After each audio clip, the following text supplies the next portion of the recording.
everybody. You're listening to and watching the Comic Book Bears podcast. I'm Bill Zanowitz, I'm Steve Morey. And I'm Caleb Alexander McKenzie.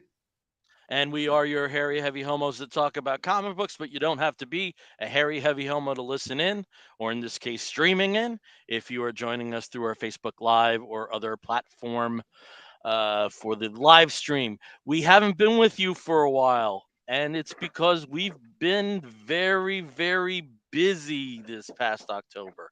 Real life got in the way, and we just couldn't coordinate like any of the Thursdays or most of the other nights Yeah, to do a show. So this is our first opportunity to come to you in I think a month. I think maybe like a little over a it's been month. 4 weeks.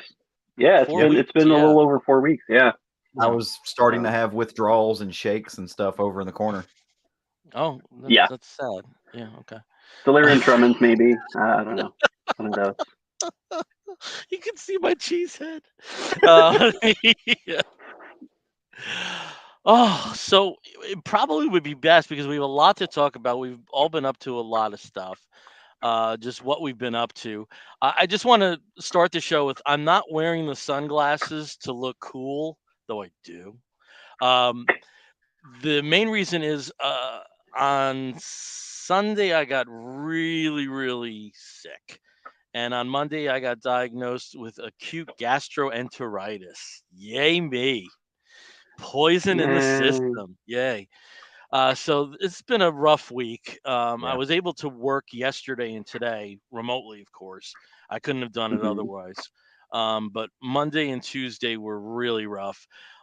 Monday, I mean, I'm the only person I know that can do this sleep 20 hours in a day and still end up with bags under my eyes. Well, they're still there. So you see, so I don't want to be alarming. So hence the sunglasses, but they are Pride sunglasses. Yay! And that Why are they also Yep. ties why in. are they fried Well, the sunglasses? reason they are Pride sunglasses. Well, let me tell you what I did first in October and then afterwards. Um, my big event, comic wise, in October was New York Comic Con. Hmm. I believe this is. I've been to every New York Comic Con apart from the first two. So I'm trying to Wow. think when the first one was. Was that 2008 or 2006? I don't know. I think I've been going Hmm. since at least 2008. I'd have to look at the calendar, but I've been going a very, very long time. Um, I thought I was going to be going as a civilian, but luckily Reed came through again with the pro pass, so I was very happy for that. Thank you, approval process. And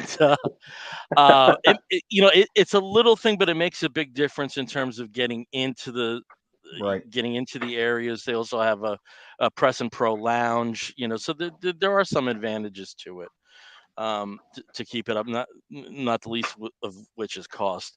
And because of hey, it's John Westhoff with There the he is. cool and are those both Dio Devil Yeah. signs? Okay, Devil there horns. you go. Devil horns with the sunglasses. That's just for you, Bill. There you go. Hi, John. Uncanny resemblance. Yeah, yeah. Like a rainbow in the dark. Okay. um, yeah, I can't sing like Dio. Um, Very, very few people so I, can. I, I was able to go to the show, met our friend David Toby, and I understand David also met Brian in his Yeah. travels in the States. I was not as up to staying on my feet and walking as I have been in previous years. Yeah. And I have to say, this really was a wake up call health wise because it's getting to the point that it's not just that the feet are hurting, I'm getting exhausted. Yeah. And uh, I'm resigned that I want to lose at least 62 pounds by April 1st. That is my goal.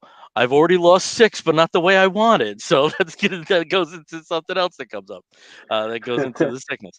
Uh, and then last week, I was through my company. They invited me to attend the Out and Equal conference in Las Vegas this year, which is a corporate function for people who are identify as LGBTQIA plus.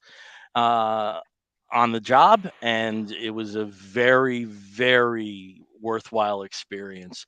But again, with the amount of pounds I'm carrying around, it was very difficult at various points to not just be sitting like a lump.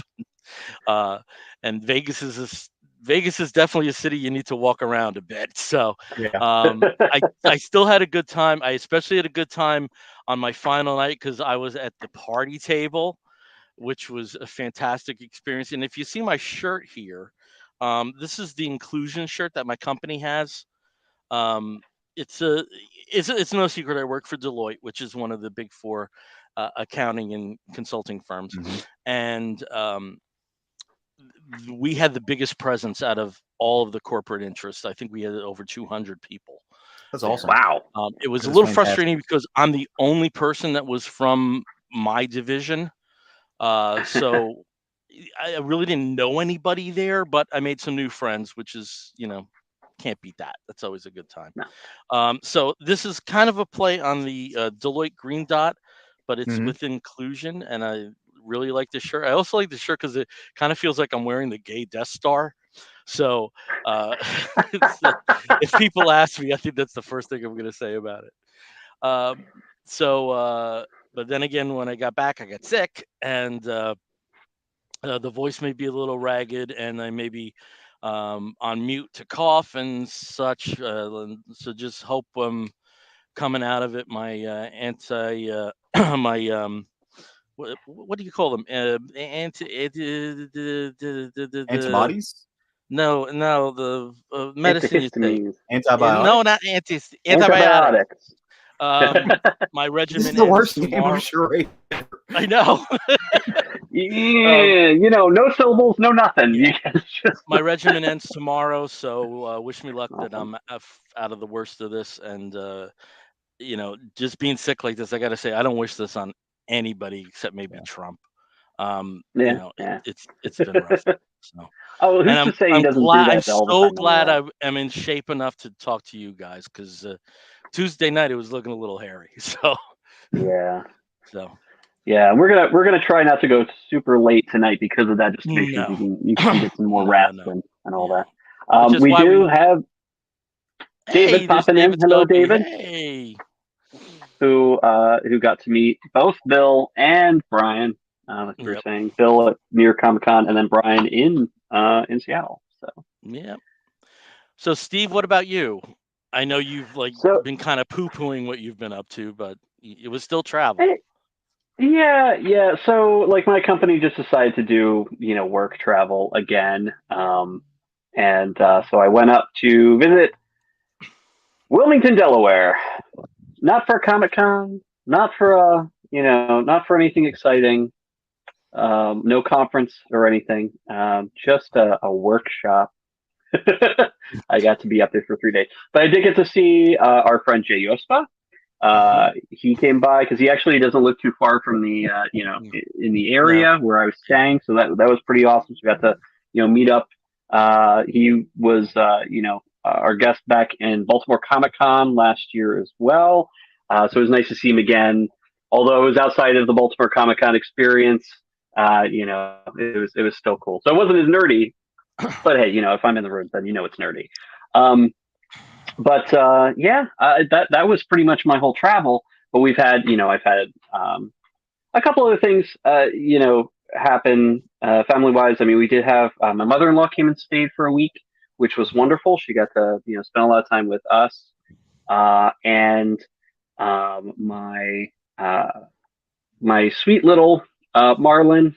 So she got to be there with him that week, and then unfortunately the day after I got back from Wilmington, we had to say goodbye to him. So, for those of you who have known him and met him, Marlon was my little Which I'm glad to dachshund. say I'm one of. Which I'm very Yeah, glad to he say I'm one he was such a sweet, loving dog. He loved people, and everyone just loved being around him. Especially us, Jason and myself. We picked him up. Uh, Indigenous Peoples Day / Columbus Day back in 2009, and we said goodbye to him, almost exactly 13 years later. So we did get a good 13 wonderful years with him. He was just such a sweet, sweet puppy. And unfortunately, now I'm stuck with this little girl who is a beagle, and we all know that beagles are just so easy to deal with. They're just so calm, relaxed, and never cause problems. So she's gnawing on a rawhide chip right now. Knows that I'm talking about her. So, but yeah, so for the people who reached out, who knew about Marlin, thank you again. Because I didn't post anything on Facebook or Instagram for this. It was a little too painful. I had a pretty bad week after that. But now I'm back and I'm ready to talk about comics. So, but I also want to hear about what Caleb has been up to this past month, because it's also been I'm over here. So yes, you guys, since we were able to speak last time, it's been busy, like Bill said. So work has been nonstop since. I'm pretty sure I haven't spoken to y'all, but I was able to meet up with our friend Brian Newberry in Memphis for the Memphis Comic Expo a few weeks ago, and we had a blast. It was great. He was kind enough. He has a brother who lives just outside of Memphis, so we were able to stay there with his brother. Amazing host. I love spending time with Brian. We had a wonderful time. Love him to death. So it was great just hanging out with him for a day. Did some back issue bin diving.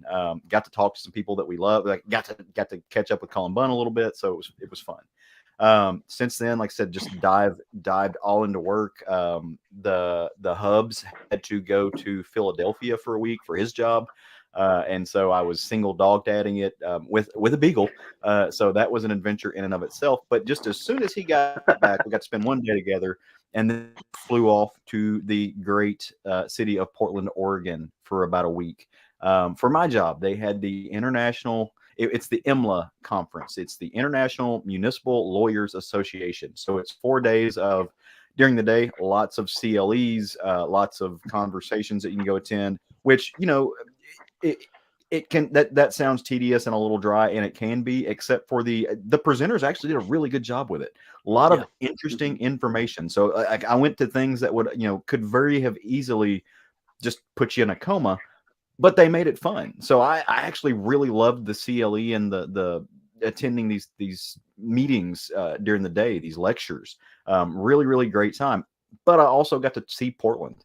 I got to spent a lot of time walking around, hit up a bunch of comic shops. Unfortunately, the day that I had like an entire afternoon clear, that I was just going to take a walking tour. Because you guys know, like, if you give me a city and some time, I'll put on my shoes and, fucking Uber. I'm just going to walk miles and miles and miles. But it was raining that day, so I didn't get to. So I had to Uber, just around and go see stuff. But got to hit up a bunch of shops. Actually, my one I want to recommend, Books with Pictures, is a Eisner-winning comic. This doesn't really show up well on the thing, but Books with Pictures is an Eisner-winning comic shop out of Portland. They're queer-owned. They're very queer-friendly. So had a blast. Picked up some stuff in there, which I'll show in a little bit. But just loved that shop. Had a super fun time. Also went to Excalibur and did some back issue bin diving there. Couldn't get too much because, again, was on a plane, but then came home and just have been, kind of working nonstop since. Obviously, I decided to get dressed up like your grandma's 1970s sofa today for the show. As I realized that's what I look like in this video. But no, had a great time. So it's been a whirlwind since last I saw you guys, but in a good way, in a really, really good way. Cool. Awesome. Yeah. And now we're all back on the Trident. In the boxes. The Trident. In the boxes. Yeah. Well, and speaking of travels, Brother Brian has been just all over the place. Unfortunately, he can't be with us again, but he's just. But I think he does have a few weeks break now. Yeah, good, because he hasn't sat still in about 6 months. Like, that man is just moving. Seriously, and just crisscrossing the country. He hasn't been. Well, maybe he has. When was the last time he went back to Japan? Because he's everywhere. He is all places. Is our brother Brian. So hopefully we can get him into this place again pretty soon. Yeah, because we miss his face. Yeah. I also wanted to mention that originally we were planning to talk about Black Adam I Yeah. know hmm the two of you have seen it. I was gonna go Tuesday night, but I was on death's door, so You had a good I excuse. I am hoping to see it between now and next Thursday. So we might be doing a show next Thursday just to catch up on Yeah. episode count, which would be great. Well, you know me. And actually, even more fun, next Thursday, I'm wondering if I'm still going to be showing the effects of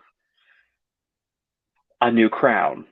Because Um, this week I broke a filling, which is I oh do not no! recommend for anybody to do.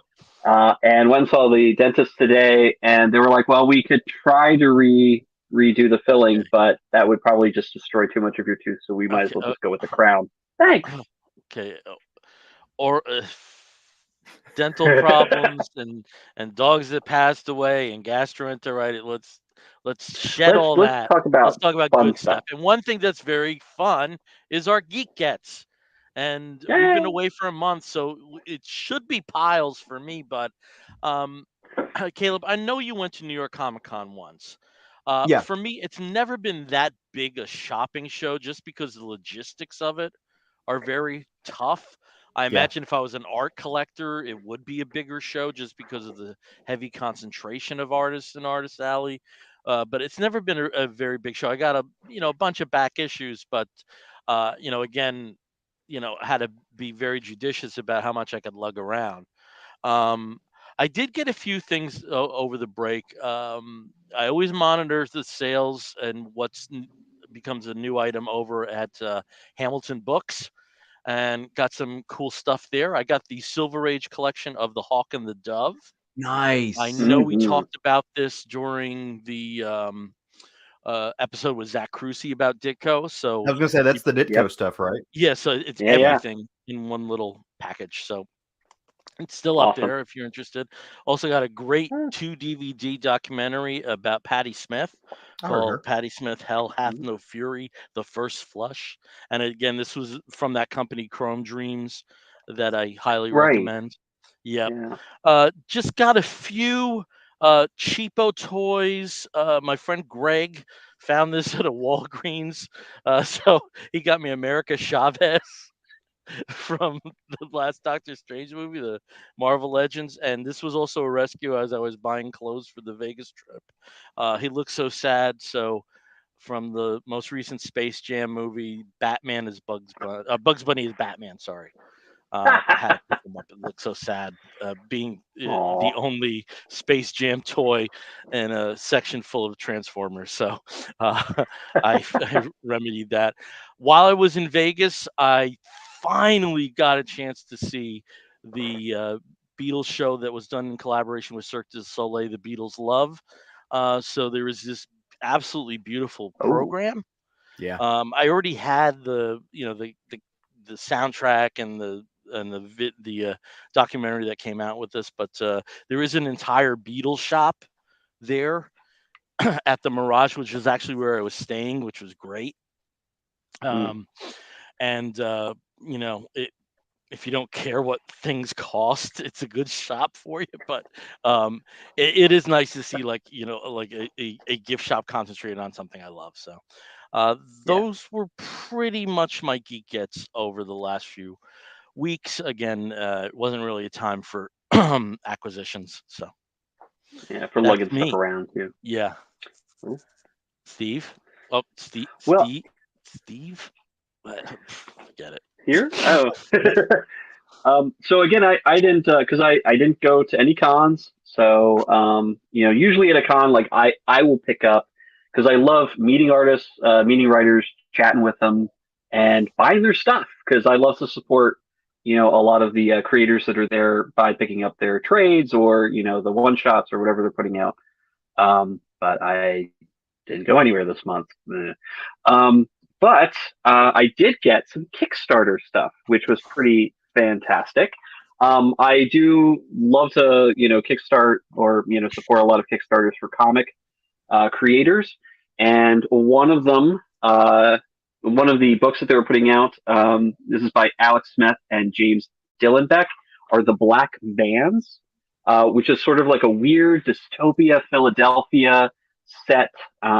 series. They've just had the two right now, but they're working on the third one. Um, but it's pretty cool. It's very queer friendly. I mean, your main character is obviously a big old chubby bear, which is always nice. Very features predominantly people of color, and it's really cool. It's kind of like a weird sort of like 80s version of what a cyber future would be. So kind of like in between a little bit of Max Headroom and some other sort of like maybe RoboCop a little bit. Like there's a lot of these kind of images and the style, which is just really cool. It's very frenetic, very just a lot of action on every page, and it's just fun because I love seeing big chubby hairy dudes, and there are plenty of them. So, but anyway, so that was one of the things I picked up. And then I think last month sometime I had, finally caught up with my other two here and picked up Gengoro Tagame's newest volume that was put out for The Passion of Gengoro Tagame. And I finally went back and was able to get volume one. So Nice. now I've got all the smut, all of it, mine, mine, mine. So I'm happy about that. And that's pretty much it for the exciting stuff. But yeah, what did you get, Caleb? Yeah. So as you guys can see behind me, I've got like a little stack here. So do we want to start with art? Do we want to start with toys? Do we want to start with comics? What do we want to start with? Whatever you want to do, baby. All right. So Go I'll roll counterclockwise. It's your time in the spotlight.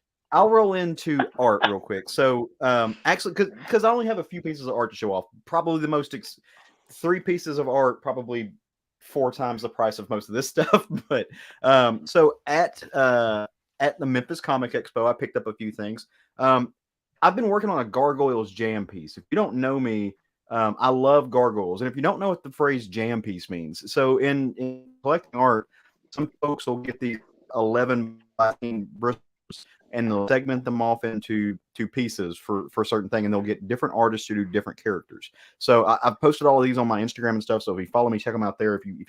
If you're listening to this, you need more of a visual representation. But I got Sean Crystal from the Inky Knuckles guys to do my Bronx dog. And I love it. He just looks mean. he looks like he's ready to go. And so I really, really love that. And then I had Dan Parent hook up a piece for me. Now Dan is, he's normally an Archie guy, but I had him do up a Wiccan and Hulkling piece Nice. for me. So this is I adore this. I love it. Beautiful. And then just got this in today, so I'm super excited. But we have a friend through the EOC community who is an amazing comic artist. He does a lot of really cool commissions. He's just done his first sequential art, but his name is Alex Regal. He's actually from Texas, and he does these really cool like 70s movie posters homages. So again, Gargoyles theme, but I had him do a Gargoyles piece that has all the characters in it. Beautiful. Wow. Full color, absolutely gorgeous. He above and beyond what I could have expected. Right? He just went all out, and I adore that. Like I am over the moon. So we'll keep with the Gargoyles theme. Brian Newberry, who I hung out with in Memphis, brought me this guy, Bronx from the Gargoyles, because he's a king among men. So I now have the neck up Bronx. So that's awesome. I don't know if you guys know, I'm a fan of metal music, Judas Priest. So I brought this little nugget home from my local comic shop. So I got a little teeny tiny Rob, and so I love that. Picked this up at Memphis Comic Expo. I've never had one of these Marvel Masterworks figures, but it's fantastic. Oh, wow. I don't know if you can see Moleman over here in the corner, but he's rocking there. He's got the entire team. Got a little mud monster there. So this is really cool. They have another one that's got Galactus and the Avengers in it. So I'm gonna be in the market for that, but it's expensive. So yeah. We gotta let a few paychecks culminate. I did some back issue bin diving, so I picked up Submariner #9, the original series. This is actually the first appearance of the Serpent Crown, and arguably the first appearance of Set in comics, at least in Marvel comics. So some of the Conan stuff I think maybe created it, but yeah. Got some of my Marvel Comics Presents to flesh out that collection. Picked up some Conan stuff because I love the Conan. Got my dude Hulk. So had a great time back issue diving. Lot of comics at Memphis Comic Expo. I was really Mhm. really happy with that. Yeah, I've Over heard that's a very good shopping show. That there's dealers Mm. that they really don't make it up farther north. Um, Dude, they don't, and like a lot of yeah. the. So I picked up some Conan, like old Conan Saga of Conan magazines. He was like, "Yeah, you pick three of them for $5, and they were priced at $5." So like, I stole them. I mean, Yeah. great stuff. While I was at Dan Parent's table, I picked up the Kevin Keller omnibus. So that's pretty cool to have on my shelf, along with a Sabrina the Teenage Witch. Um, Um, I think I I have that too. I have do that you too. Yeah. nice. Yeah. I picked up a 4-pack of Alice Osman graphic novels. If you know who Alice Osman is, or if you've seen the show Heartstoppers, Mhm. she is the Mhm. writer and the artist on that graphic novel. This is some of her other works, so I'm really excited about reading those eventually. While I was in Portland, I picked up some really cool little zines from the local comic shops. This one's called Radlands Pinups by L Sub. And then this one is Hyperbolic Trajectories, and it has a cute little puppy on it. So I will get that. Is it all Got about puppies, or is not it all. It's just? pretty. Oh This God, I haven't thought of Big Guy. Oh, I haven't thought of Frank Miller's Big Guy Big and guy. Rusty in so two long. Yeah. bucks. $2. I paid Nice. two Very bucks for nice. this $2. guy. Yeah, so Very got that nice. for $2. But this was really cool. So if you've ever been to Portland, there is a store called Powell's Books.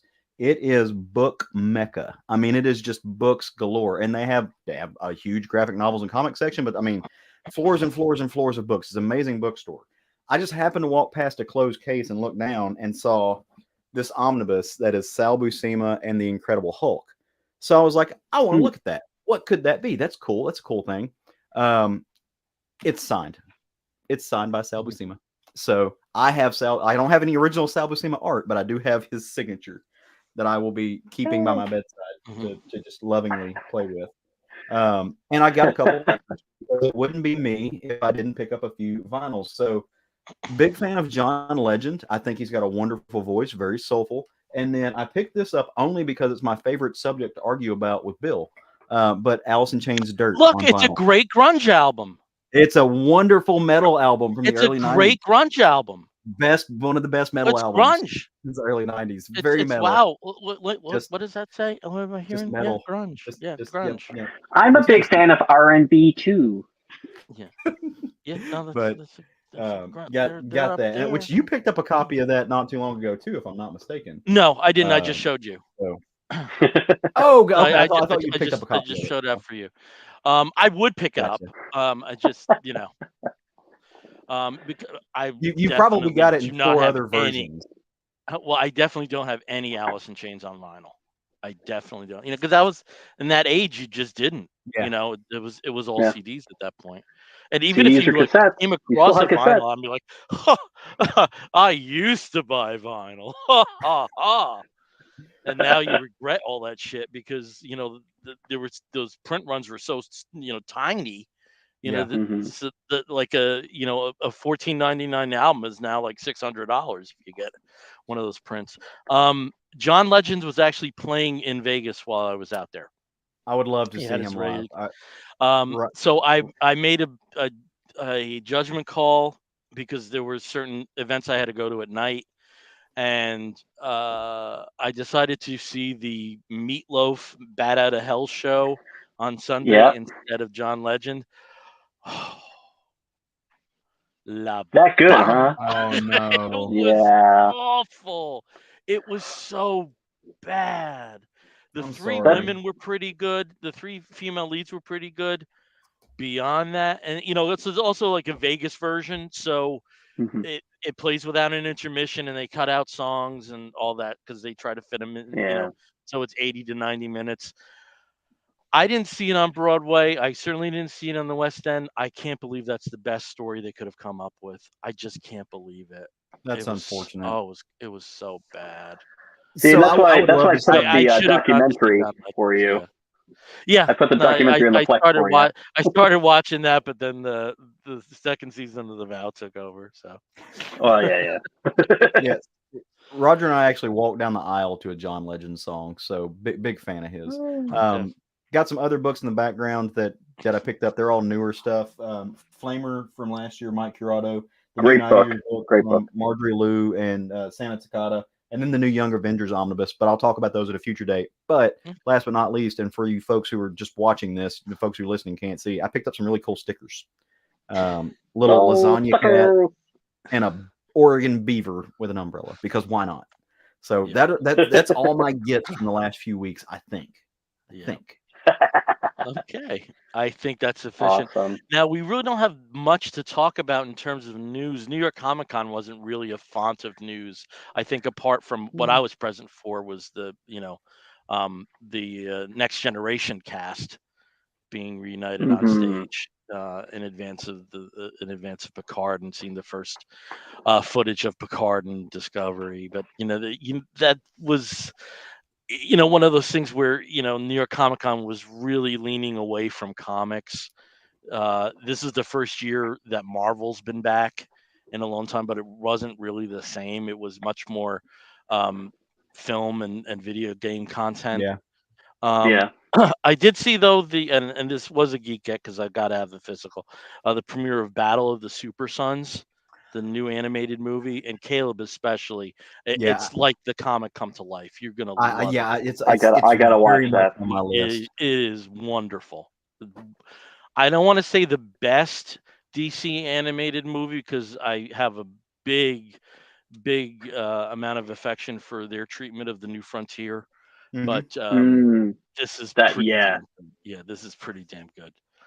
Yeah, New Frontier is kind of like the peak for me. Like I actually really did like what they did in their sort of like New 52-ish animated universe. Yeah, That was all there's some that connected are really and good. I very, think the ones that were based on the Superman Batman series, the Public those. Oh yeah, Enemies, those were good too. and then Apocalypse. Yeah. Those were great. And I saw Apocalypse was the first one I saw with an audience, and it's such a Hmm. different experience seeing those with other people. It really is. Hey. If you can ever Yeah, do it, Power of do it. Shazam was pretty good too. Mhm. Oh gosh, that must be like 12 years old at this point. Mm, Shazam? No, I don't think Power of so. Shazam. It was basically That was the short collection?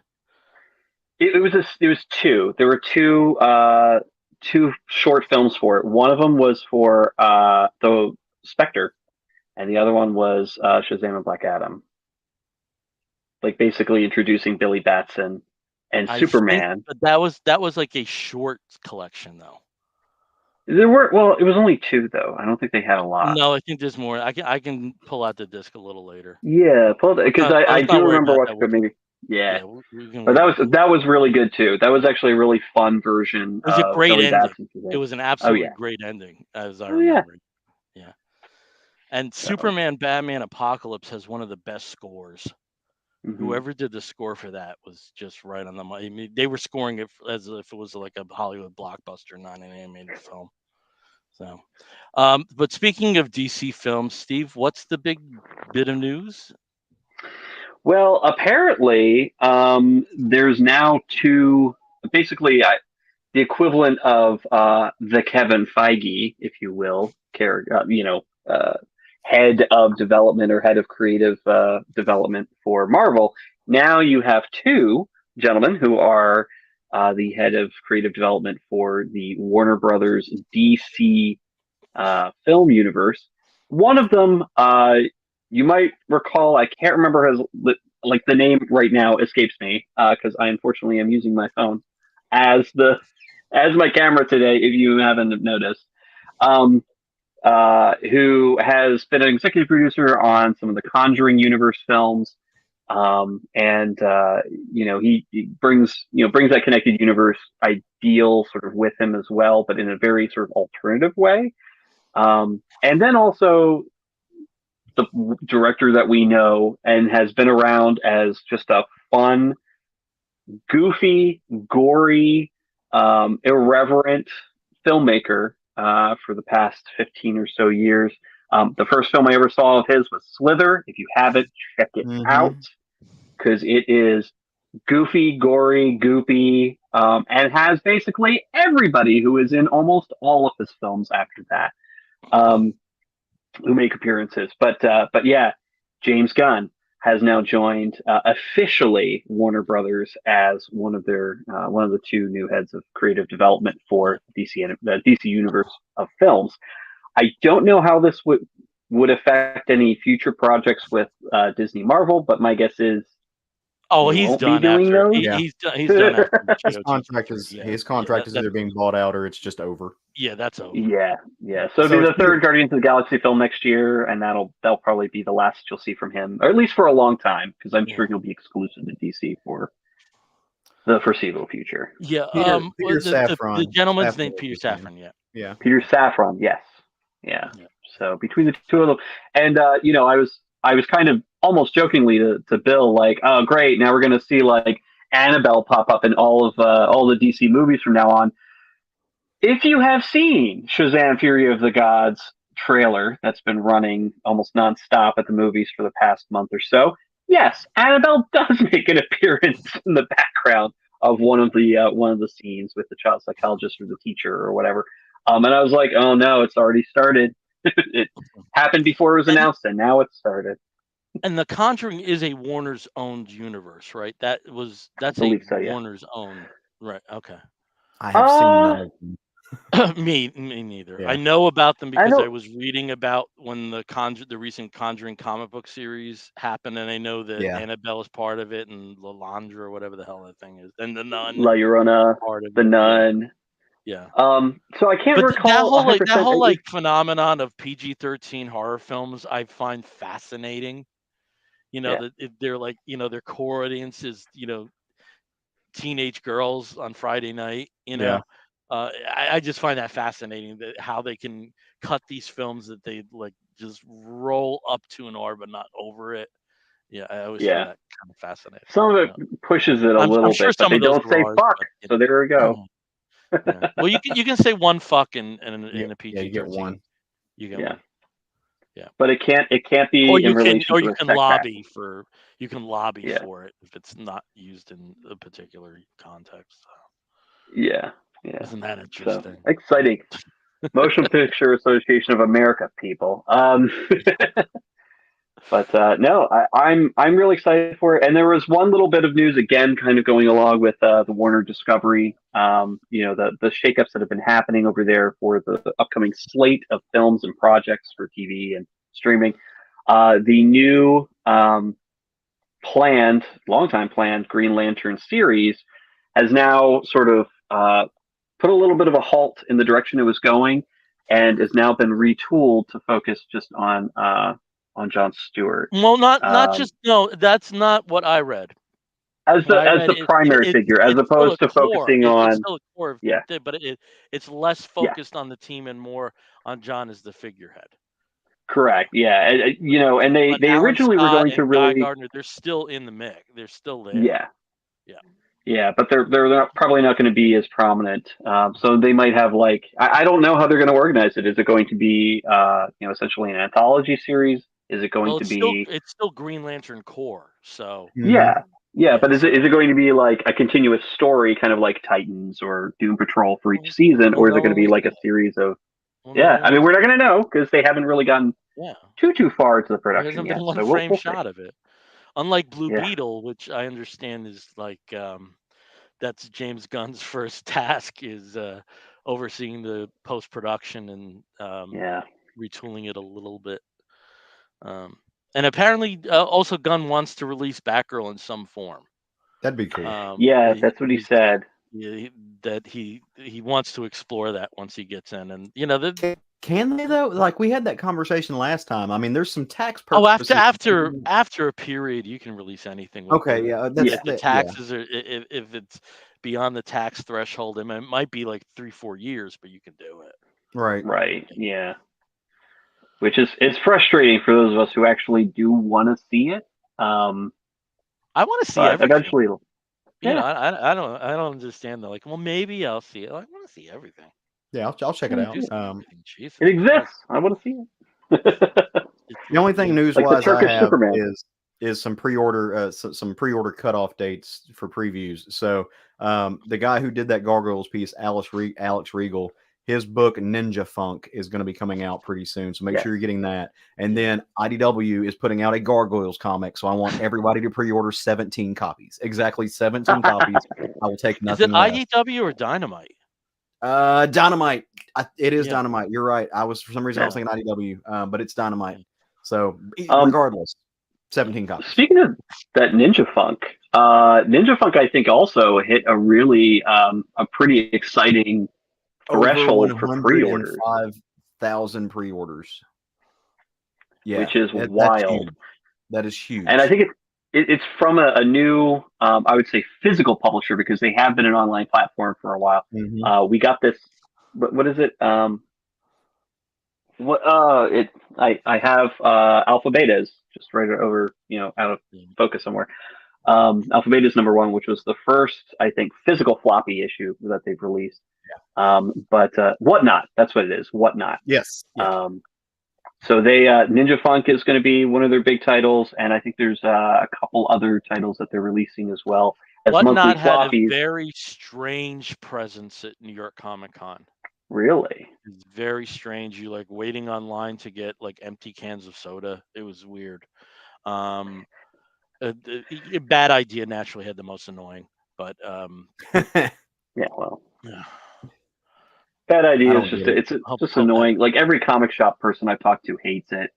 I enjoyed the books that they put out. A lot of the books that they put out, I love. They're It's like great. even if I have interest in it, by the time the stain of the propaganda like it like festers, I've lost interest. My It's thing just is, not. if you make it purposefully hard for me to get your books, Yeah. I've got enough to read.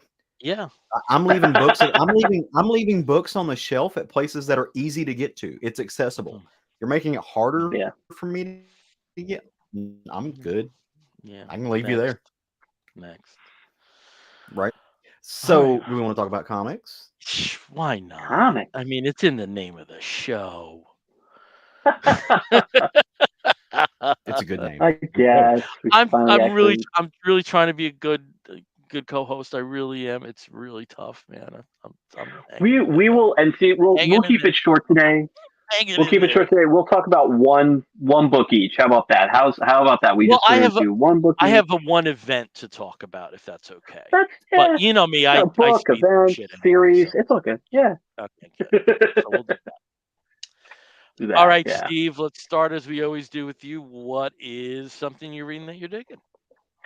So I love Lucy Knisley, I believe is how you pronounce her name.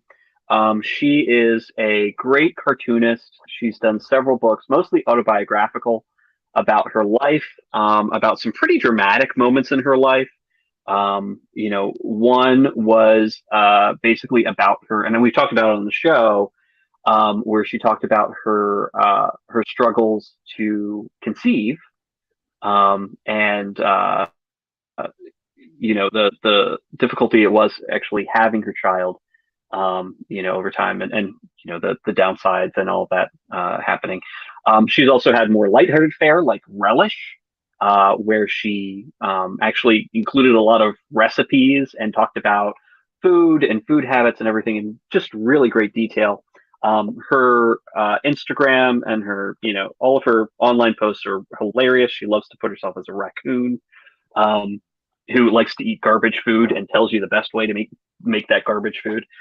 She's a hoot, but she's also done, I would say, more all readers or junior readers books as well. And I picked up one, and this is actually, it's not generally super new. This one actually came out about 2 years ago, called Stepping Stones.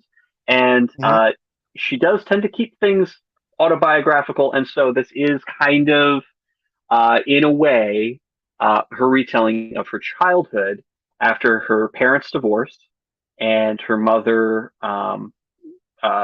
remarried a gentleman who had a farm away from the city. So, started her life as a city kid and then having to move to this farm, and the life that comes with it. And, obviously it's a big adjustment for her, or for the character in the book that is her, or representing her, who just really hates the idea that she now has to work on this farm. It wasn't her idea; it's her mom's idea. It's her stepdad. She's not really into the whole thing, and it's her responsibility to take care of the chickens. And so there's a lot of interesting like little moments where you're reading a book that's geared more towards younger readers, but there's a lot that I'm looking at here, and I'm like, I am like this kid. She's here's all the stuff I have to do to bring up the coop, to put the coop together, to get the hay, to put all the hay down, and how to build the feeder and put the feed in for the chickens, and then. But it's a really fascinating look at what young people who work on a farm are expected to do, especially if they're unfortunately new to agriculture. She and her mother work the farmers market as well and sell some of the things that they grow on the farm, which is not what she wants to do. She is an artist. She wants to do art. So her little project is to redo the sign in chalk that they have at the farmers market. And eventually, she's joined by her stepfather's two daughters, who also don't really get the whole farm thing. They're not big fans. They don't want to be there. And here they have a new woman who is ostensibly their stepmom, and this new sister who they have nothing in common with. And the two sisters they're very different. One of them's just kind of a jerk and hates everything, that happens, and also likes to one up with all of her conversations. And then the younger sister is just scared of everything and just squeezed out by life on the farm. So she's, kind of useless in where she's introduced. But through the entirety of the book, it's really just a very pleasant story of how not just these girls sort of coming together and finding some common ground, in their shared experience here on a farm where none of them chose to be. But it's also a good family book. So it talks about the family dynamic from the perspective of, one of the young girls. And it is very autobiographical, although it's not exact. Lucy does at the end of the book have some really great author's notes on it, sort of talking about her life when she was moved to the farm as a young girl, and sort of the relationship she established there, and how she learned to be who she was, while still also being an excellent artist and developing her craft, her style.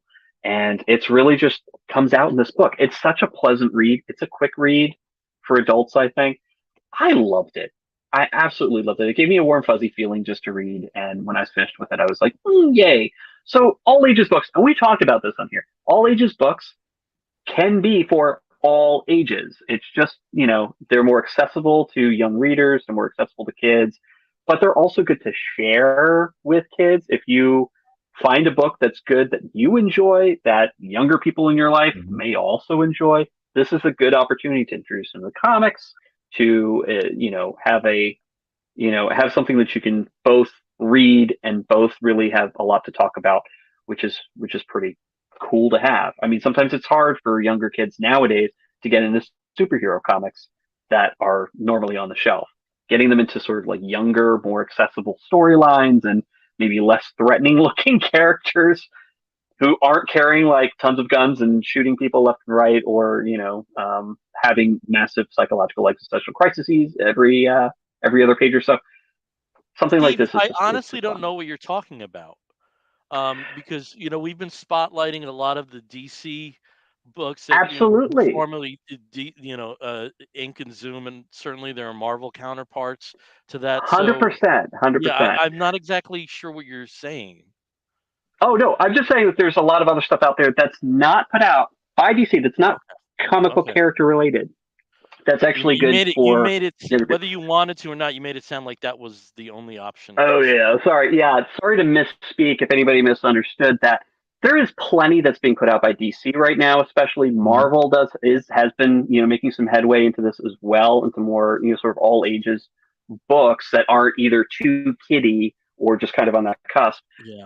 But there's some really And great ones we've also, talked about. since it's kind of like a kissing cousin, I think we should also Hmm. mention the Star Wars All Ages books that Oh yeah, recently yeah, which that recently just transitioned came from back in IDW house. to Yeah. Dark House. Yeah. Yeah, those IDW Star Wars Adventures books are a lot of fun as well. But if you're looking for something that's not necessarily a very well known, franchise or something that has superheroes in it, but you want to get somebody interested in comics who's a younger person, this is definitely a good introduction.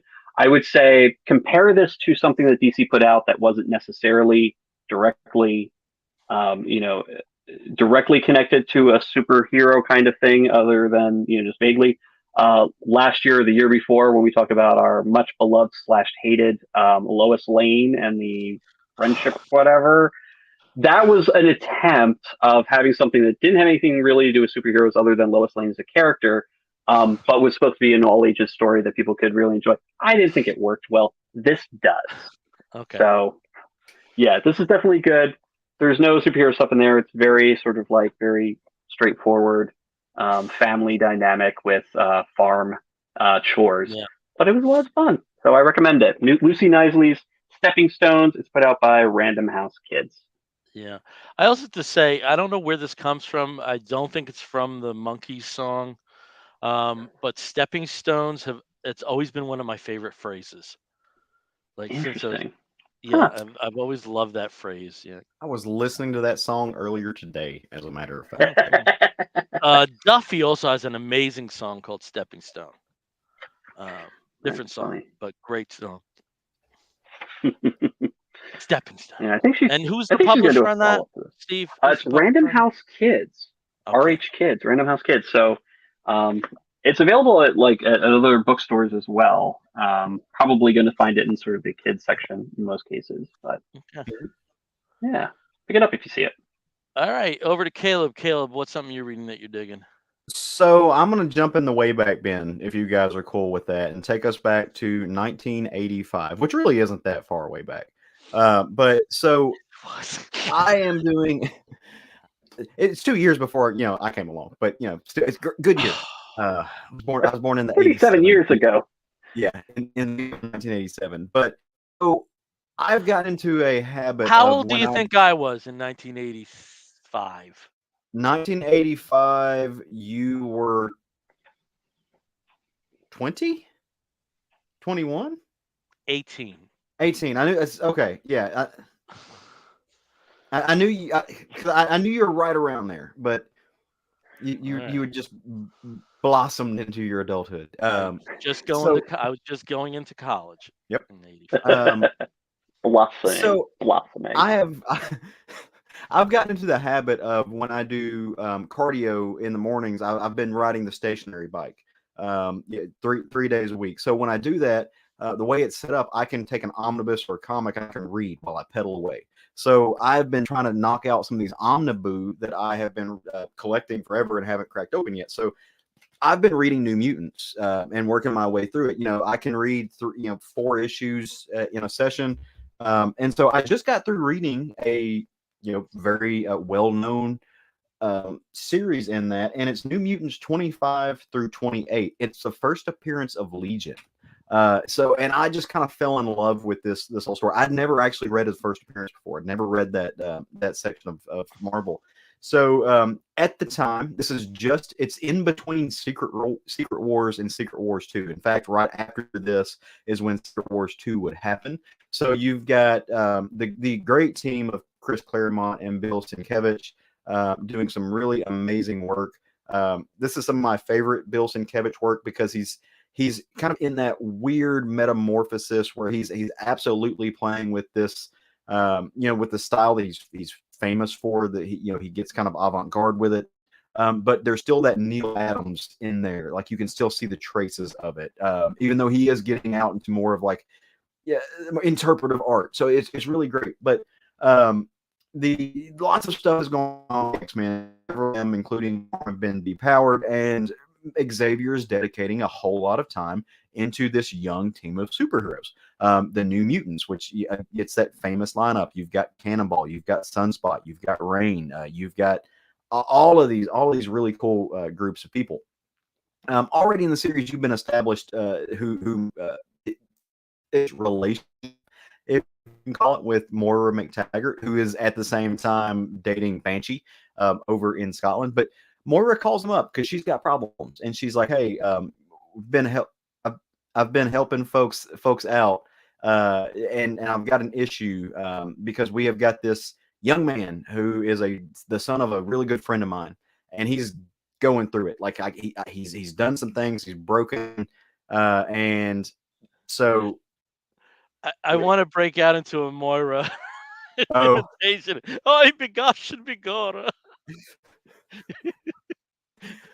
He's every going time I through. say every time I say Moira, I think of Moira from Schitt's Creek now. So, but so yeah, she's been having issues, right? And so there's this young kid that's the son of a friend of hers, and he is actually she says, "Hey, I think he's a mutant," and she knows, like, she's keeping a secret, right? She knows more than she's telling. So Xavier packs up the whole crew, and they all take a trip to Scotland to go see what's going on. And they are this young man named David Heller, and David Heller has uh, emerged as a telepath, very strong telepath, the one who can do a lot. But actually, what he does is when things happen, he sucks people into his mind because, and again, this is the 1980s, so there are some things done in this book that the vernacular is different than what we would use today. But they talk about how he's both schizophrenic, and that's the book. There's a line in the book that says, he's schizophrenic, and it's a push off of his autism, which we know now that those are two different things, right? So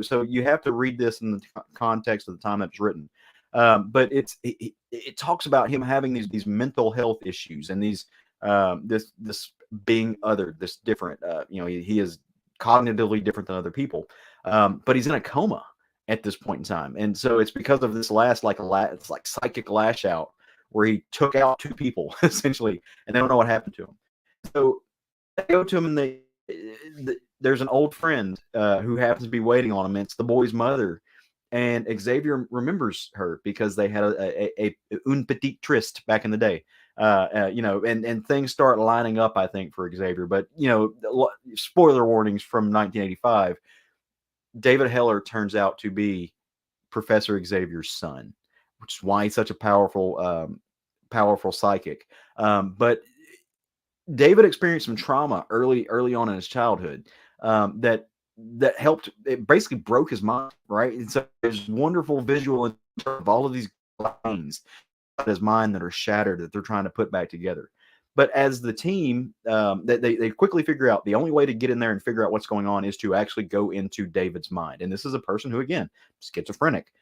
He's got different personalities that present themselves. So they go in, and they meet a ton. I say ton. There's really they meet three characters who are key.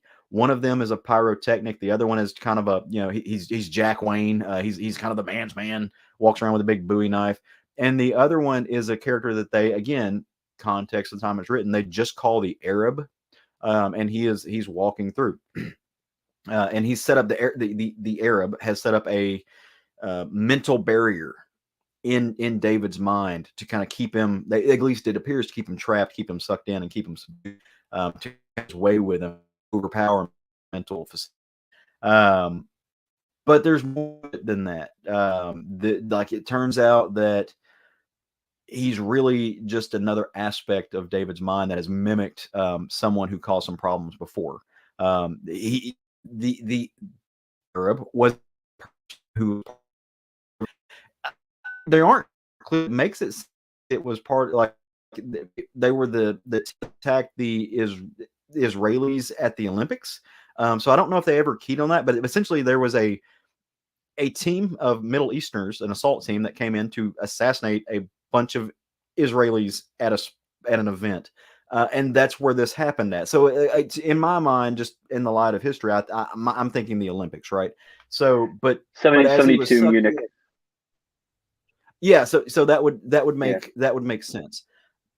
So they get it, and they realize that, hey, this is not the case. Like, he was mimicked off of that person, but he's been trying to help rebuild this boy's brain.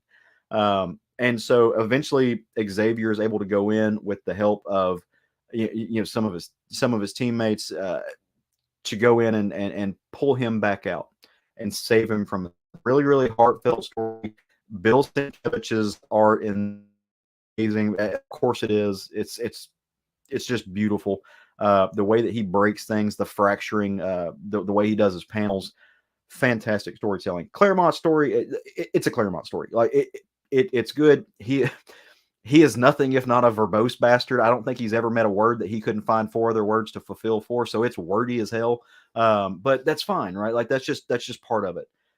It's still an amazing story. I highly enjoy it. In the meantime, all of this is going on. Magneto has been doing some other stuff, and he is now back on Earth and has a human lover, and he is trying to regain his powers. He got damaged a little bit, so this is going to come up to a point to where Secret Wars 2 happens, and then Magneto leads the X-Men for I think the first time for a little bit, or at least he leads the New Mutants in the X-Men. So fun pinpoint. It was great to go back and revisit this. The omnibus is excellent. It's got a lot of fun stuff in it. I have fell in love with Sam Guthrie's character. I never really cared about Cannonball before, but there's no way you can't fall in love You with his have a character before. Cannonball vibe, I've got to say. Yeah, I can see that. You, Yeah, you I, after definitely do. You after definitely do. reading, especially after reading the early iteration of the character, I'm like, yeah, I've got some. There's some Sam Guthrie. Yeah, I get that. And it makes Yeah. perfect sense, right? So it's fun. It's super. It was kind of their answer to the Teen Titans, I think. And Hmm. it really is fun. I've enjoyed going back and reading it. So I highly recommend it if anybody get your hands on it. And, I'm not even going to talk about Saga because that's just oh my god, good. But yeah, I've absolutely loved taking this little trip back to memory lane. So, um, Legion, I met him. Yeah, it's interesting with New Mutants. I didn't read comics for 4 years, and when I came back in early '85, my first issue of New Mutants, which was my first issue of New Mutants, Mm-hmm.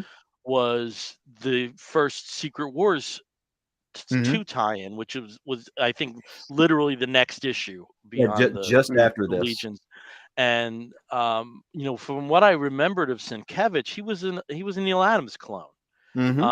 I remember him mostly from the art in the Moon Knight backups in the Hulk magazine, the Hulk's color Hmm. magazine, and it was great. It was great art, but it was Neil Adams, and it was it was one of those things where like it took me a little bit of time to match the two names, and I just remember just specifically Warlock, just Yeah. what a exquisite artistic creation that Yep. is, Yeah. I mean, that's what I think of when I think of Bill Sienkiewicz and New Mutants. I think of Warlock. I think Yep. of the giant, crazy, hair type, shapes, the shapes of his eyes, just the constant reconfiguring of his face, and like how detailed the arms and the fingers were, because they always appeared like they were all made of completely different parts, and Mm-hmm. just every panel he was being reconfigured, and I just really like that is what I think of when I think of Bill Sienkiewicz and New Mutants. Period. I just think of Warlock. Well, You he know.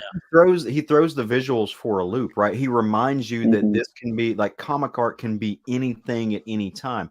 You can have a Neil Adams style, which again at this time you still see very close elements of Neil Adams. Like he's getting looser as it goes on, yeah, but you still see, especially on some of his panels where he gets up close and does the floating head thing, still very Neil Adams. But he reminds you that hey, I can just make a cartoon character. I can make it as cartoony as I want to and make it fit in and work with these panels.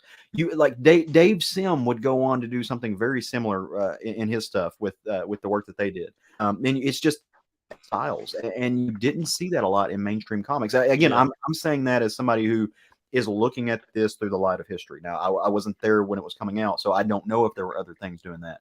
But at least from my reading, and I dabble in this older stuff, in the Bronze Age stuff, that's the earliest I've seen them doing that. This meshing, this hodgepodge of just cartoony but with real weak artistry, and I love it. I think it's wonderful. It does Yeah. something. It does for the story. But also, I think Sienkiewicz also had a tremendous impact on Claremont Yeah. because, when you go back and you read the early stuff, And it's interesting you mentioned Sam. Sam from the original graphic novel and the first few Hmm. issues, Sam is the only character that's fleshed out. Yeah. You know, Mm, interesting. Karma. I mean, there's nothing to those characters. And then when Sienkiewicz comes in, and then they bring in magic, and then Danny has that transformative Yeah. demon bear arc. Then all of them benefit from it. I would say Rain is a little bit. I think you're right. Sam is the one who's the most fleshed out. Rain is a little bit because you get some of her history with being a, the foster child and also Yeah. the religious influence there. But But but yeah, Hmm. it doesn't go. no, It you're doesn't you're take the right. step into really understanding that character. Well, Because and I almost DaCosta, get the feeling also from the when you read about the creation of it, this is kind of created under duress yeah, with Claremont. They were going to do this with him or without him, and it seemed that he was like resisting uh, uh, becoming having affection for these characters, yeah. and Mm, that gradually happens. I And think if you go back and you listen to old interviews and stuff now, though, I think Wheezy was a big pusher yeah, of this. Like, yeah, Wheezy was very much like, and she's like, some of the editorial notes are just very obviously her. I mean, some of them she signs, but there's some of the editorial notes, and I'm just like, that came from Wheezy, yeah. because she loves like hmm. these young, these formative characters, and you can see that in her own works that Yeah. she goes Yeah. on and does, but. So I think she was very influential, and I think you're right. The mix between like what Sienkiewicz was doing on the page, the success of it because it was successful, and then Mhm. also Wheezy in the background helping him like come up with reasons to really enjoy this and to broach out and do things that he couldn't do in the main X-Men line. I think he did fall in love with it. I really Yeah. do. I think you can see the turn in Yeah. it where he was like he doubled down. He went all in on it, and it happens a little bit before the Legion series. I think it happened right around. I would argue that it happened right before the first Secret Wars. That he gets this moment where he's like, "Nope, I'm all in. Let's go. Yeah. Let's just go." Yeah. It's And like this is becoming something I didn't anticipate it becoming, and let's run with it. yeah, And Hmm. I think you just hit on it, that that it is it is an alignment of factors, that it is Sienkiewicz on art, that it is Wheezy as editor, and that it also is fan interactions, and certain characters are becoming fan favorites, and yeah, their rationale for why they're becoming favorites of them, whether it is representation or some other element of in that character's background, that they are gelling with that character, and that if you're reading that and you're the writer, that has to have an effect on you. It has to. I think Hmm. the turning point is where they introduce Roma. So it's the Roma story because they North America. That's me. It really takes off because you have all these elements. So they're in Nova Roma. You meet Magma, who's this really super powered natural element tied into an old world. Roberto da Costa becomes a really fleshed out character with all the daddy issues that he has, and he's able to loop in the Hellfire Club with it. Plus, Yeah. you just get to go in and you get to see South America and play with that. And also, Danny has a really, like I said, a transformative moment in South America as far as like her own person. So in that storyline, you just get all of this. Sam Guthrie he hits puberty and decides that he's attracted to girls because he's just all in on it. Costa's like sleeping with anybody and everybody who will let him. The queer elements bloom in that moment. Like there's just like it gets real gay real fast. So Mhm. I think like that to me was a turning point. But Mm, I'm learning to love the book as I'm more and more as I read it. I Yeah. really do appreciate what it Cool. was. So Cool. cool. Okay. Yeah. I'm gonna spend some time with the other one of the big two, and there actually is. Speaking of Secret Wars 2, uh, there actually is an event that's happening right now, which it seems to me there should be a bit more notoriety around it. Mm, I guess it's yeah. just the tone that fandom has at this point, yeah, of kind of fatigue with events, Yeah. because also Marvel's, there's two major Marvel events happening right now, and they don't seem to be garnering many headlines. But right now we have Dark Crisis happening over the DC universe, or it has been appropriately retitled Dark Crisis on On Infinite Infinite Earths. Earth. Okay, so what is happening on Dark Crisis on Infinite Earths? In issue 4, well, prior to this, the Justice League is dead, but they're not really dead. They're off in sort of these pocket universes of the mind that Pariah, who was, I wouldn't say one of the heroes of Crisis on Infinite Earths, one of the protagonists, certainly not an antagonist in the original series.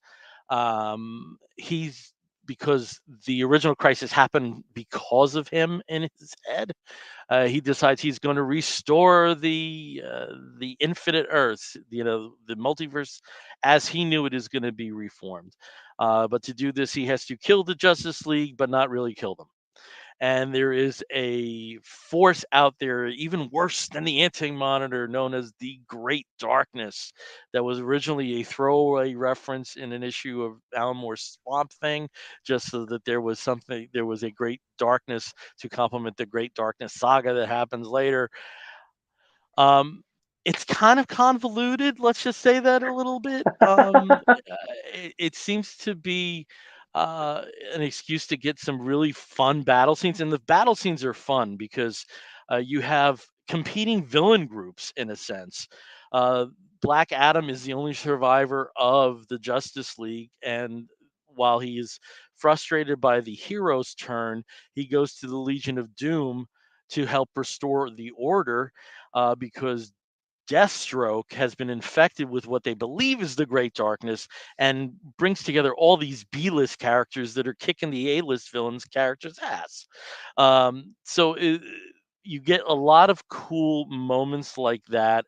There is a sort of Justice League forming, but it ends up being the Titans in issue 5 that really reform and try to save the day. There are interesting things in there. One thing I think that I like, not just the restoration of the Justice Society of America to DC's timeline, but the establishment of Alan Scott as a major character. That happens through um, the main series and also through many of the tie-ins. That clearly is something that is going to be a factor going forward, and I like that. Um, with I always have a chip on my shoulder about Crisis on Infinite Earths because I returned to comics when it happened. Nothing like it had ever been attempted. Um, as much affection as people have for Marvel Comics, superheroes, Secret Wars, it's effectively a big Avenger story with some guest stars. I mean that's basically what it is. Yep, and I Spider don't Man. think I don't think anything like this had ever been attempted, and to me, it's in that kind of stratosphere like Citizen Kane and Sergeant Pepper's Lonely Hearts Club Band and Catcher in the Rye, where they're kind of above criticism. So, people reading Crisis on Infinite Earths from a 2022 perspective, it doesn't work, folks. You got to put your mindset back a little bit and appreciate it from that thing. So I'm always a bit suspect, but I'm always also a bit excited when we do have a new crisis. Um, and you know some have had very strong DNA ties to the original, some haven't, but this one, with Pariah and some of the other elements, has it.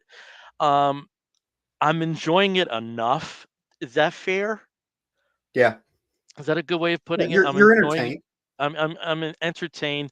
I think Joshua Williamson is having the time of his life writing this. I think he knows that this is not Nobel Prize worth literature worth He stuff. gets to play Uh, with all the toys. it All the does, toys.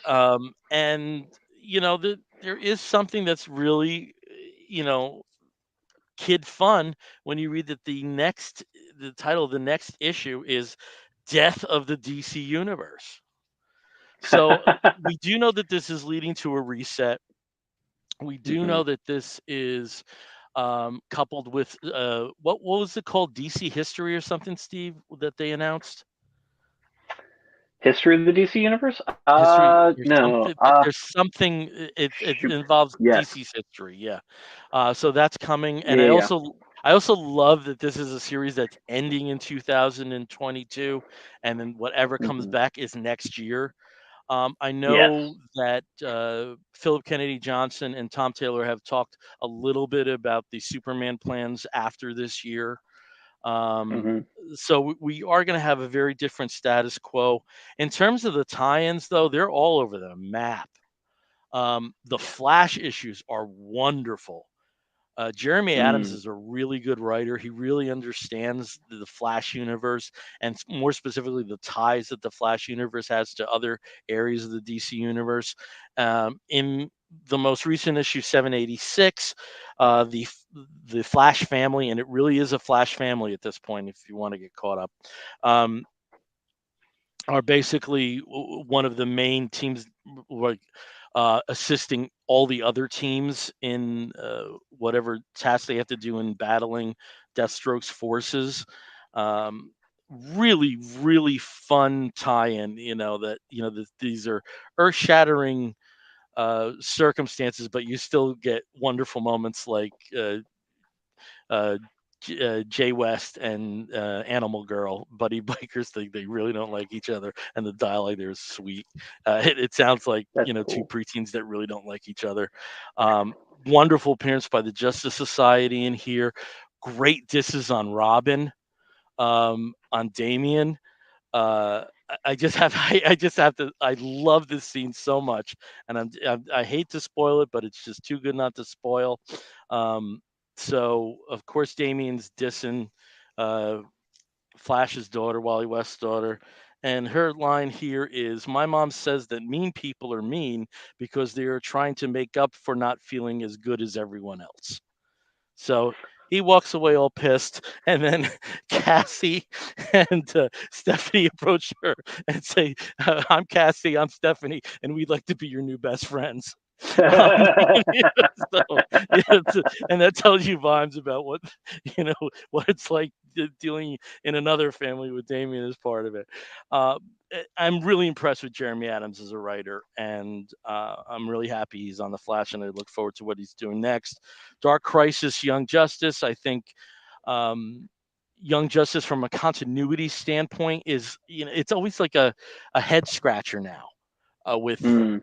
how things have laid out, and like when exactly the Young Justice team would have taken place, and certain characters being excised from continuity then back in, uh, and this doesn't really address that. It has fun with it.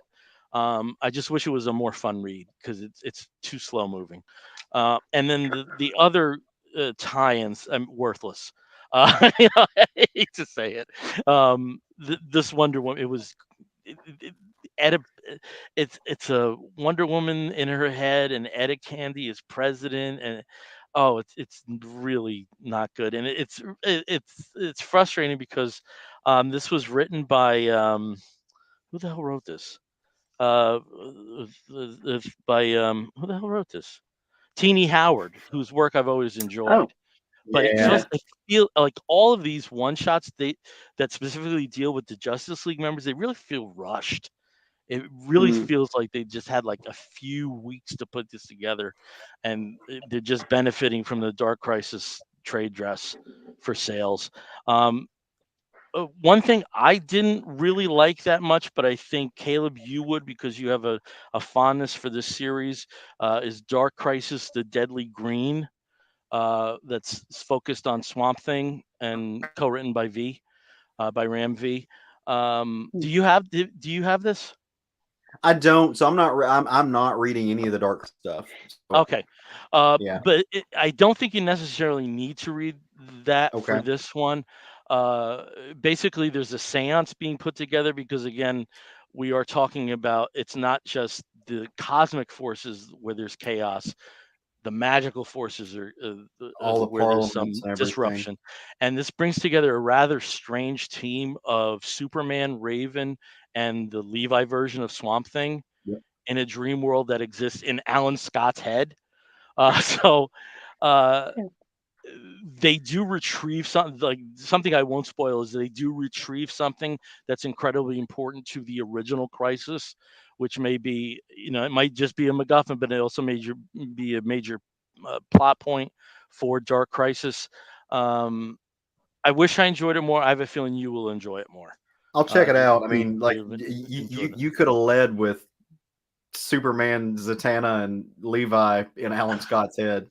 Yeah, and there's a point where Superman and it's a John Kent Superman, and Levi become one, and I just love this page. Yeah, okay, I'll pick that up. I'll call Okay, the shop and have them do it. I sold you on it. I would, I also would like to live in Alan Scott's head. Yeah, The place I'd sign up to be. yeah. Oh, yeah.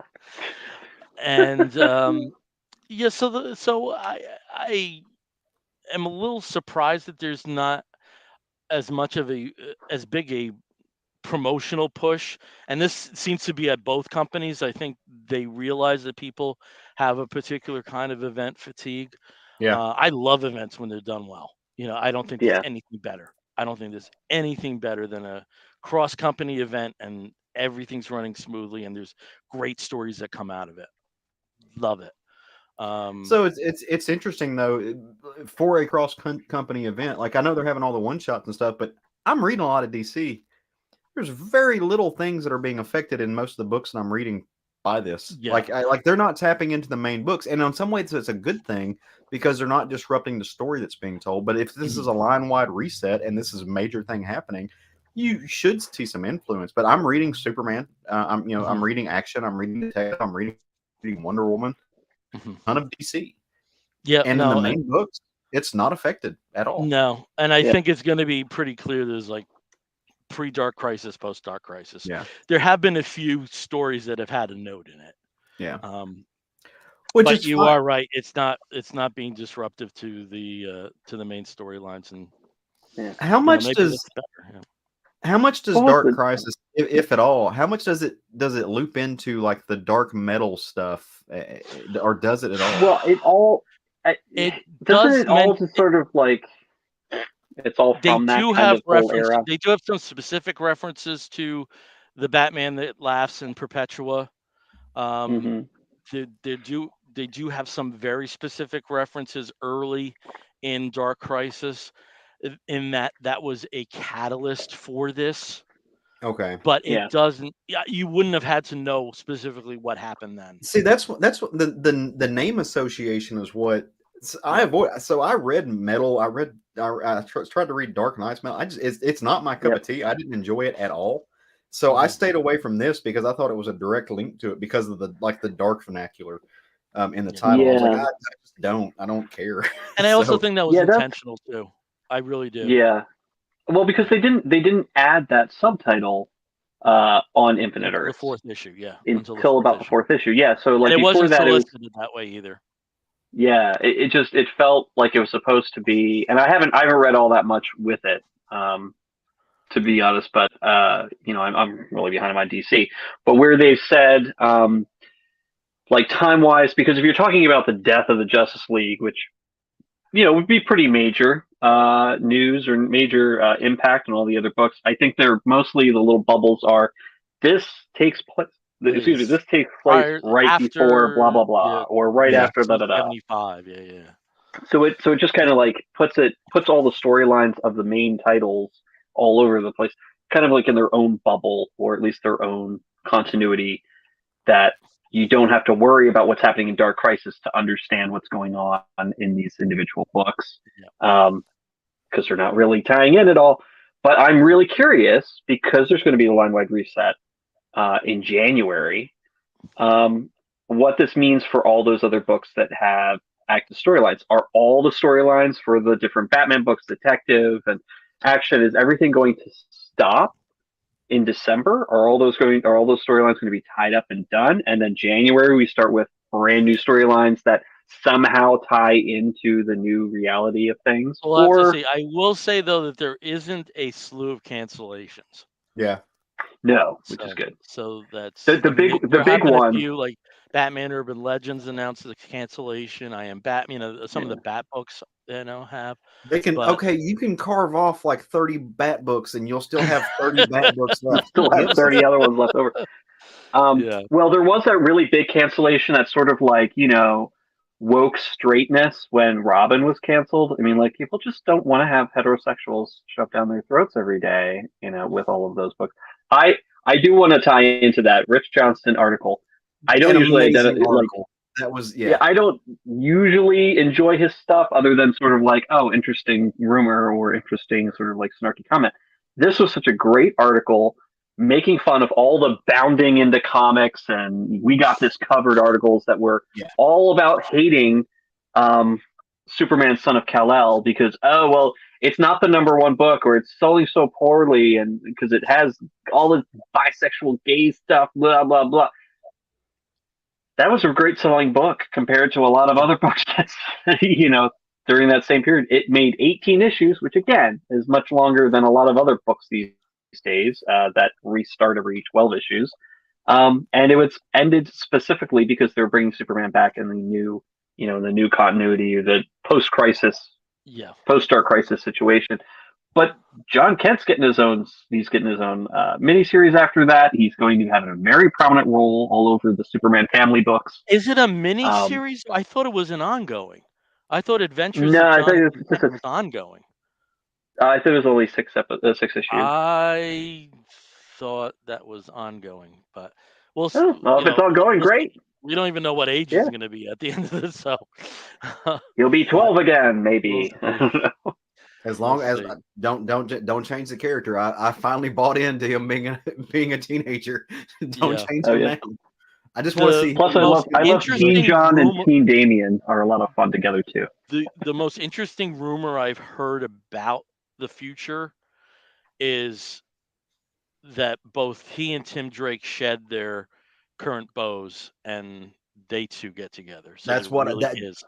So So that part of there me really is wants a world's finest team. That's hello part of me Felicity. wants that, Yeah. but we kind of already have that in Midnight and Apollo. But I still want it. Like True. Yeah. I don't care as long as we're getting more Midnighter and Apollo. That's fine. Like because Yeah. that's a good funnel for this. But no, we were talking the other day offline. I would, and I realize it's speculation, and we're just being nerds and stuff like that. Yeah. I would love to see John and Tim actually get together, and then have. Hmm. I mean, because you have the father figures of Bruce and Clark being their fathers, but they can turn to Midnighter and Apollo as being the gay Superman and gay Batman for and I'm not even joking, but for just advice Yeah. Yep. how to Yeah. be superheroes in this world. Who are And these analogs? that would also be a really interesting device to bring those characters specifically into their respective families. Yeah, it's a Yeah. flip, right? There is no It turns reason on why its head. Midnighter could not be a fixture in Gotham or Bloodhaven. Well, he already Yeah. kind of is in Bloodhaven. I mean, him Yeah. and him and Dick have that great relationship. Yeah. Midnighter and Dick have a wonderful relationship Yeah. so, Yeah. Yeah. in a variety of Yeah. contexts. Yeah. Yeah. All right. Apollo tends to be a little bit more of a tragic figure sometimes. Like, oh, he's been depowered, or he's been, whatever. Yeah. Less of a All right. Superman friend, though. So we're looking at 11 o'clock EST. So it's time to start wrapping this show up. And when we wrap an episode of the Comic Book Bears up, we do so with a segment we call the Woofs of the Week segment. In the bear community, when you find a fella attractive, you woof at him. I just was looking at Growler. I forgot about Woof. You Woof and Gurr. Yeah, it's a great. So, Wolfinger. and we do something very Wolfinger. similar here, where we woof at something that may be a comic book, but it also may be a film or a TV program or a charitable initiative.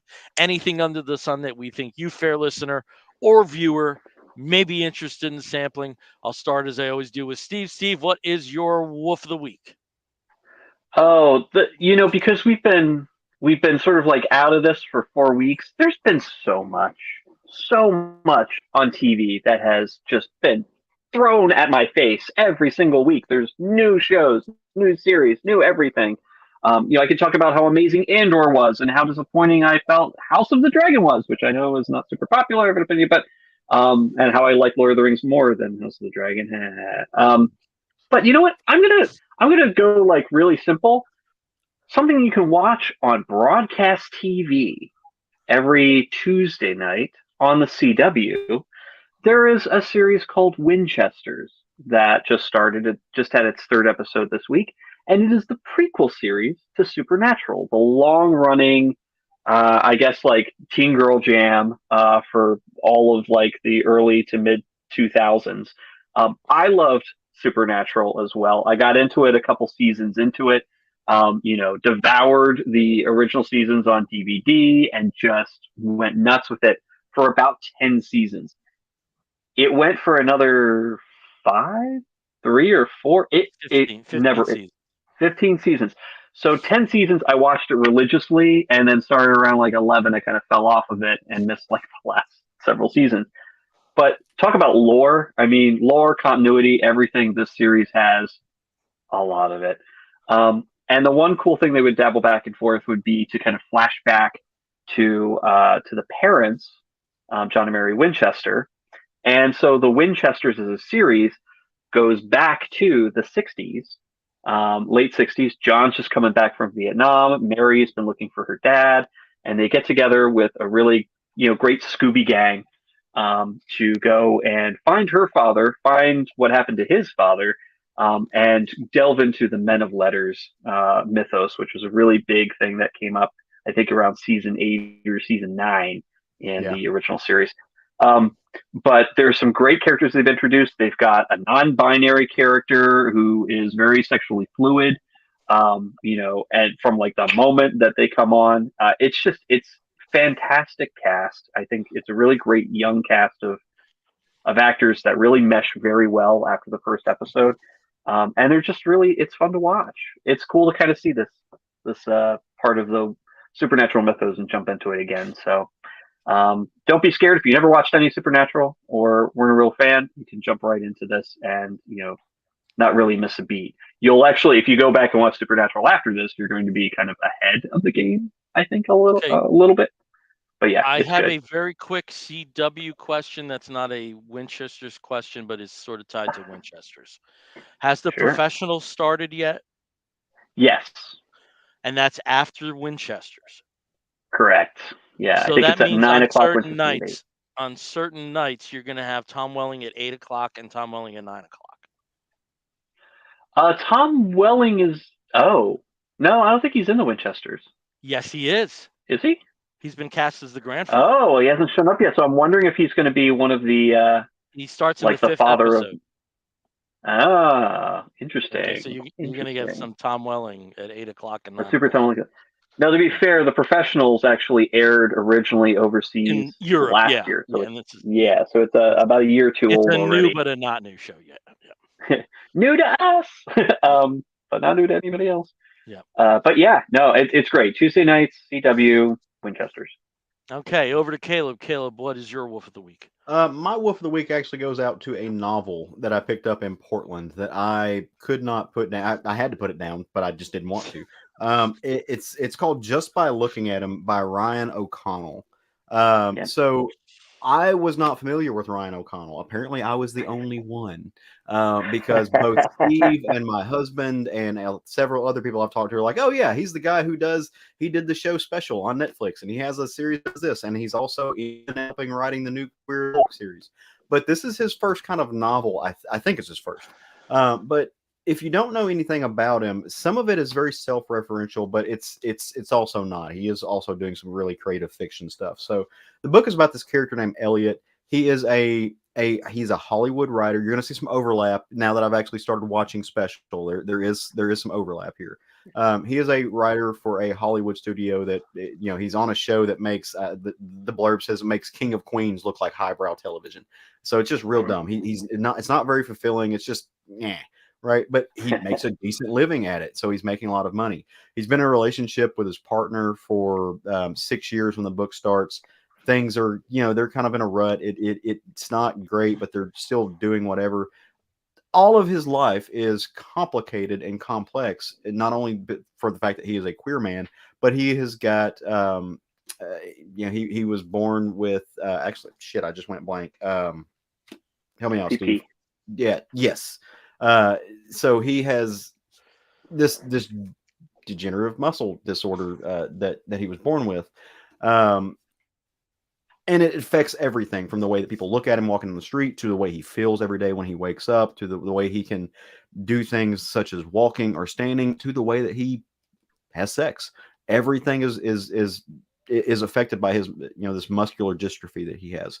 So it's a difficult thing, but he is a very sexually aware person. So you get this really interesting character who is very funny, throughout life has learned comedy, and he makes a living off of it, but he also employs it in his day to day life. But he's on the downhill slope when the story starts. He's drinking way too much. He's unhappy. He's unfulfilled. And his boss, who is this very well-to-do, very pretentious, old-class gay man, just comes in bragging one day about the amazing sex that he had with a just not dead gorgeous sex worker, and he's like, "Yeah, I paid for it, so it's just it's what I did." And so he plants a seed, and so Elliot starts doing that. He actually calls up the same sex worker and starts paying for sex, and kind of has this block.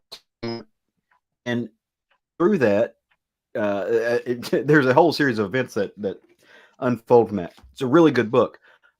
The short of it all is he has to get rid of everything to find himself. Because of this moment, everything in his life changes, from his relationship with his partner to his relationship with his dad to his friend group to a person that he develops feelings for and eventually finds a way to have a relationship with that we don't know what it is, but he's very we don't know what it's going to be. But everything changes for him through this, including the way that he sees himself and the way that he sees himself through his disability. On a surface level, this book it's about a cisgendered white gay man. On the other hand, he is a person with a disability, and so it is what is navigating the queer spaces and the queer world look like through the mindset and the experiences of someone who has disability. And look, the gay world is very visual, whether we like it or not. Like we all are people who we like what we like and we see what we see, and it can be a very vapid space in some circles. And so he talks about what it's like to explore those spaces, and what it's like to seek out sex and stuff. So good, really good book. Go watch his thing special online. Really, really, really enjoyed it. So didn't want to put it down. Okay, cool. If you're watching the video, you can see me really running out of gas, so I'm going to speed through my Wolf of the Week. And my Wolf of the Week goes out to a band, and they're a band named Nation of Language. They're out of Brooklyn, New York. They've come out with 2 albums. You can't step into New York City or basically any major city and not throw a rock and hit 2 or 3 80s influenced bands, but you will very it'll be very difficult for you to hit the rock with bands that have songs to back that up with. And I think that's what that sets this band apart with is their songwriting is just a notch above a lot of newer bands. They've had 2 albums that have come out. The first was Introduction Presence in 2020. The second was last year's A Way Forward. They have a 3rd album coming out next year. There's a brand new single that was just released on vinyl and also through the various downloading and streaming platforms called From the Hill. Let me say that a little more clearly. From the Hill. If you're listening to the audio version, that's the song that's going to be heard on the outro for this episode, so you can sample that. I don't have anything to show you because all my exposure has been through streaming, but I am going to rectify that with some of the vinyl purchases of their catalog. I've fallen in love with this group. Again, that's Nation of Language, and you can find out more about them at nationoflanguage.com. If you're in Europe for the remainder of the year, they are touring there through late October to mid-November. So you can see them live, and I'm certain come the new year, there'll be many live dates in the States. Nation of Language. That's my Wolf of the Week.